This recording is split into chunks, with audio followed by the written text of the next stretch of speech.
Your time and expertise are valuable, making focus one of the most important resources to have at work. These days, professionals spend nearly half the work week on written communication, and it can be difficult to stay on task with all the emails and documents you have to get through.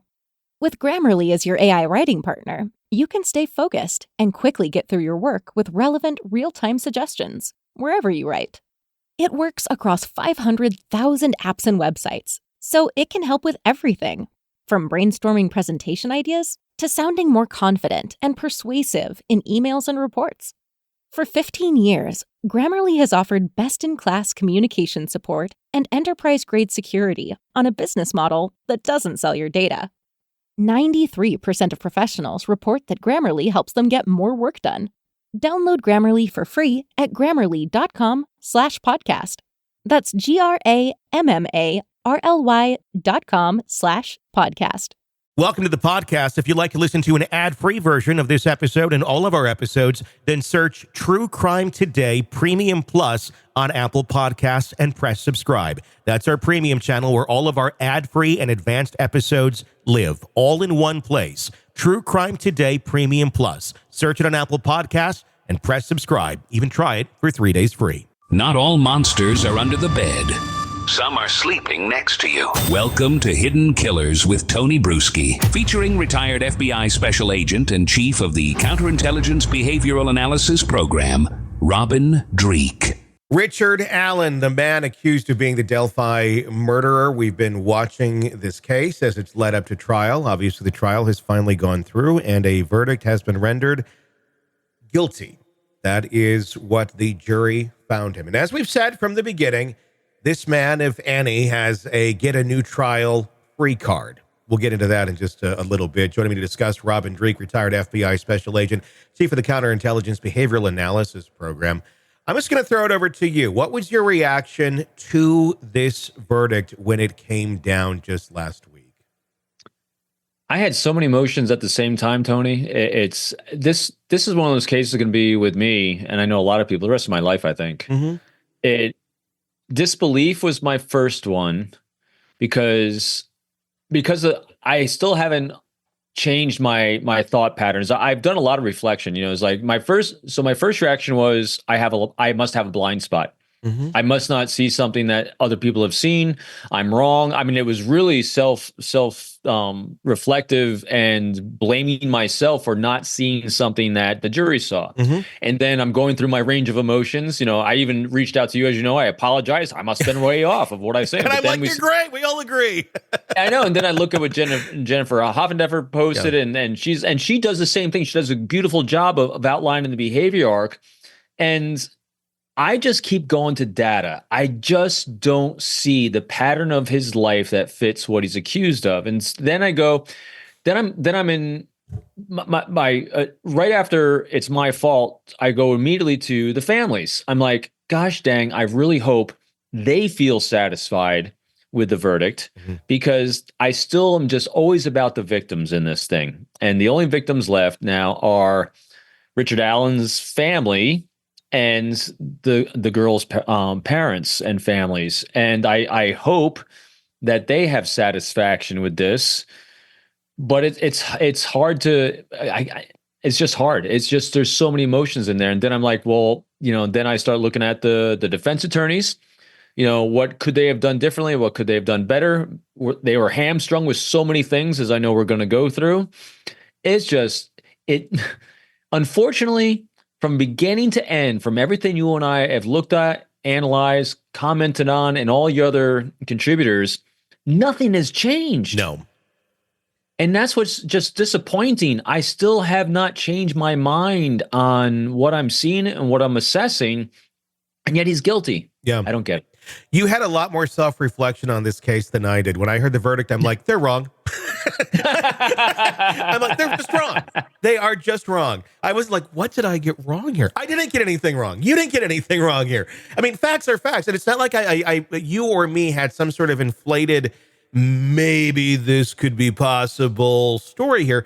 It's just based on facts and based on the data that is there. These are non-refutable things. The jury did not hear so many pieces of this case. Just as you said, is there something I didn't see? It's the other way, I think, Robin. It's what the jury didn't see. We saw everything. In the mind of the jury, we saw too much. In the minds of the prosecution, we saw too much. They tried to tamper down anything they possibly can, and they played whack-a-mole to such an extreme on this case that it was spooky. It almost really makes you question, how is this part of our American justice system? How is one person or very few people allowed to have so much power over a case like this? You really hit it right there too. That's the most disturbing thing about this case to me is, how can this happen? That there's still so many. I mean, I get that, even with the Koberger case or any of the other cases, there's a lot of gaps in data, but in every other case you and I have talked about, and in all these cases, I generally see there's always going to be gaps. There's always going to be data that you wish you had, a weapon, a witness, or something like this. But there's always that lifestyle behavior arc that says it makes sense. And I'm not saying he didn't do it. I'm just saying there's nothing that makes sense that he did it. Yeah. That's what's missing for me. And they didn't allow that to come to light for the jury or during this prosecution. So after all my emotions are going around in self-flagellation and blaming, I'm back with you. I don't think we're wrong. No. It's not that I think he's innocent or guilty, because I want more data, and I'm not seeing it. And until I do, I don't think he's guilty. I don't think that anyone could render a verdict in a fair manner based on what was presented to the jury. And again, I agree. I can't say he's guilty or innocent, but I certainly can't say he's guilty based on an unspent bullet that was in an area where people are hiking all the time. It is a hunting area. So you do have people that are going to have those in their pocket. You had how many officers wandering around the area as well at the crime scene? It's a very likely possibility a bullet fell from someone other than Richard Allen. And the science of, it went through his gun. That's so bunk. I mean, run it through any gun, you're going to get some sort of a marking on it. And then to say it specifically his without any evidence, mind you, there was no scientific proof that went into this that said, oh, yes, this is why, look, we even have this. Or there was nothing. It was just, this is what we think. Same with the guy, the officer that testified going, that's his voice. Okay, like, what did you run it through? What's your testing method? Like, what program did you do to identify and get a signature that it is his voice? Nothing.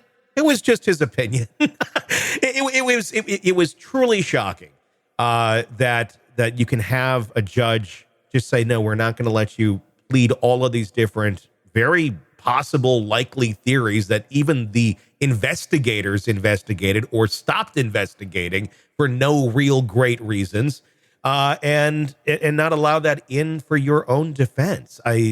It's one of those things that's shocking. If you don't know how the court system works in this country, you don't understand that a judge can do this. I didn't understand that until I started diving into true crime. I'm like, really? A judge can just say you can't defend yourself using these theories or these arguments? Yeah, it can be done. That's how this case was done. That's how we got to this.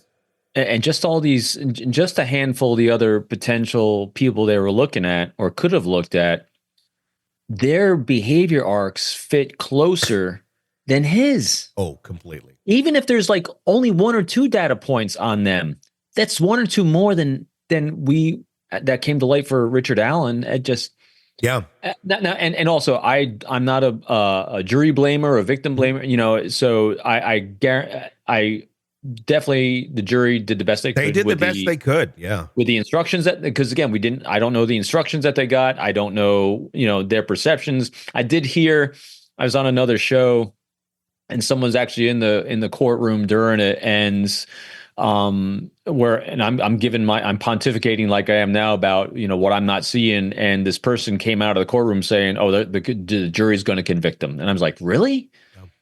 So I guess that the tenor in the courtroom was very different than, again, because we're not there, we're not experiencing it as they are. And also, I really thought hard about this one too. I think they really wanted, and everyone wanted someone to be guilty. They want to find, so there can be closure. And I get that. I just wish I just wish we all felt better about this. I agree. Welcome to the podcast. If you'd like to listen to an ad-free version of this episode and all of our episodes, then search True Crime Today Premium Plus on Apple Podcasts and press subscribe. That's our premium channel where all of our ad-free and advanced episodes live, all in one place. True Crime Today Premium Plus. Search it on Apple Podcasts and press subscribe. Even try it for 3 days free. All right, true crime addicts, let's cut the crap. You're knee-deep in the gory details of your favorite podcast when suddenly a commercial hits like a bad meal. Seriously? You deserve better. Upgrade to True Crime Today Premium Plus on Apple Podcasts, where you can binge without those annoying ads. Plus, get extended interviews that go deeper into the darkness and early access to episodes so you can be the first to know. It's like trading up from fast food to fine dining, but with more blood. So, go ahead. Search for True Crime Today Premium Plus on Apple Podcasts. Subscribe and feast on the good stuff.